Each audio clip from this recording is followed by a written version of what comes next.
Okay, so now we're looking at the last type of force. We're looking at grade 11, elastic force. So basically, this is the force that imagine you have an elastic band, you stretch it, it wants to return to its previous position. Or if you have a spring, for example, right, you have some type of spring. If you were to compress that spring, this thing wants to return to its previous position. If you were to stretch that spring, it's going to be a force backwards. It wants to return to its previous position. So we call this like the rest position. If we can compress it, it wants to bounce back. If we stretch it, it wants to bounce back. Okay, so that force that makes it want to return to its rest position. That's what we call the elastic force. So the guy got Hooke, and he created Hooke's law, and force elastic is equal to kx. And oftentimes is written as k delta x because x is the stretch distance, so the change in distance. So if we scroll down a bit, okay, so here's just a picture of it again. So what we're going to do we're just going to be analyzing this portion for springs and elastics. Basically what happens is, again, if we have our rest equilibrium position, we can see our free body diagram right now. There's just that the force of gravity is equal to the normal force. If we stretch it away, it hasn't affected, in this scenario, it hasn't affected our normal force, the force of gravity, but there's that elastic force trying to pull it back. Again, if you compress it, there's an elastic force trying to push it back. What happens is, we've all kind of played with elastics before, I'm pretty sure. If you stretch an elastic too far, sometimes it will never go back to its original position. So this is point P. It stops obeying Hooke's law. So even though we're going to always just be looking at this first region where it does follow Hooke's law. So let's do a few questions together.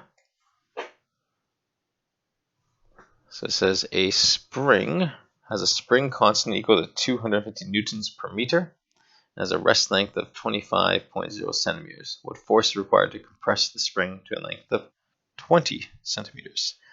So again, what's happening is we have a spring that's 25.0 centimeters long. And we're going to compress it to a length of 20.0 centimeters. Okay. This is our delta x value. Okay, our delta x value. So we know force is equal to k delta x. K is 215 newtons per meter. So what that means, the k value is, again, is just similar to springs. K is just a spring constant. So every single elastic, every single spring has a different k constant. So it's basically telling us that the value is saying, this value 250 is saying we need 250 newtons of force to stretch this particular spring 1 meter. And for things that, for very, I guess, tense, very strong, powerful spring will have a really large coefficient, not coefficient, a spring constant. Whereas like a very, like, I guess, like elastic, some of those, like elastic bands around newspapers and things, they have a very low k constant. So this multiplied by delta of x. So I chose this question on purpose just to make sure we don't get mixed up, but the instinct for most people would be to write down 5.0 centimeters. However, we cannot solve this right now because our units don't match. So S converts. So you can either convert the newtons per meters to newtons per centimeters, or you can convert the 5 centimeters to meters. I'd recommend the length. It's going to be 0.050 meters. And now we can just plug it in, 12.5 newtons. And if we want to use sig figs, that's going to round to 13 newtons of force.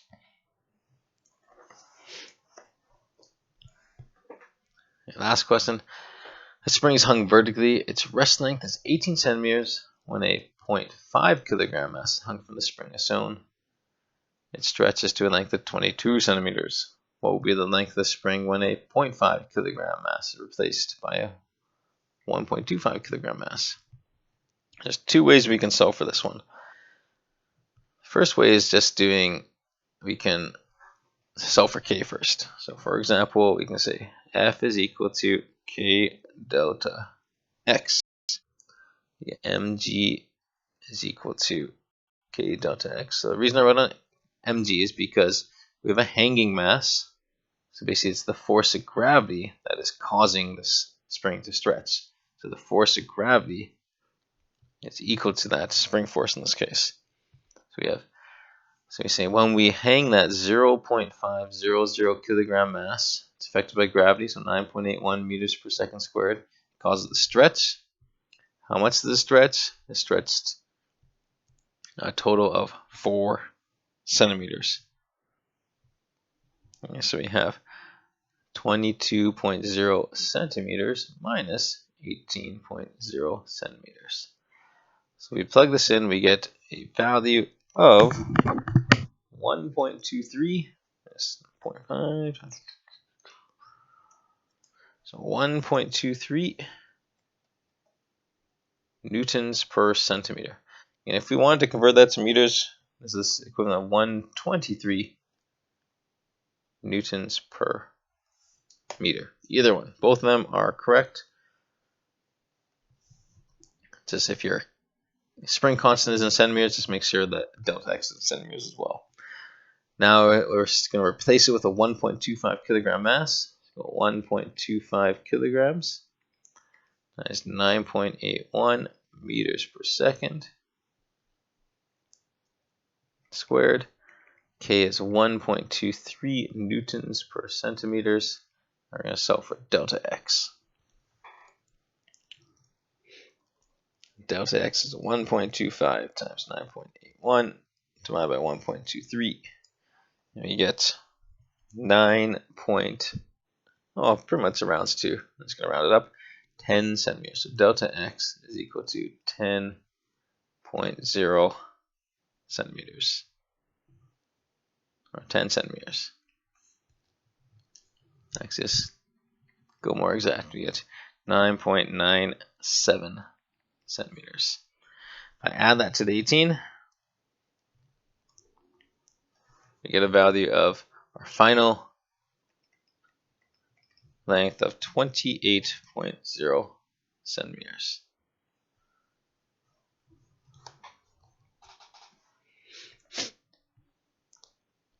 The other way of doing that is just using, it's a linear progression. So basically what it's saying is, if we actually look above, if I scroll up, linear progression. So as we increase, as the increased force, the delta x is going to increase as well. So we can see is if you just do like a ratio of lengths and forces. So you say, okay, 1.25. Actually, I start this way. Actually, F is equal to k delta x, right? So k is equal to F over delta x. But k is constant. So if I look at scenario 1, so F1 over delta x1 must equal to F2 over delta x2. And that's because you're still using the same spring, just different combination of forces. So we get m1g over delta x1 is equal to m2g over delta x2. G's cancel. So we can say, okay, if we have a 0.500 kilogram mass, it causes the stretch 4 centimeters. A 1.25 kilogram mass will make some unknown amount. So if we just solve for x in this case, 1.25 multiplied by 4 divided by 0.5, we get x is equal to, or delta x is equal to 10 centimeters. Same answer we had before.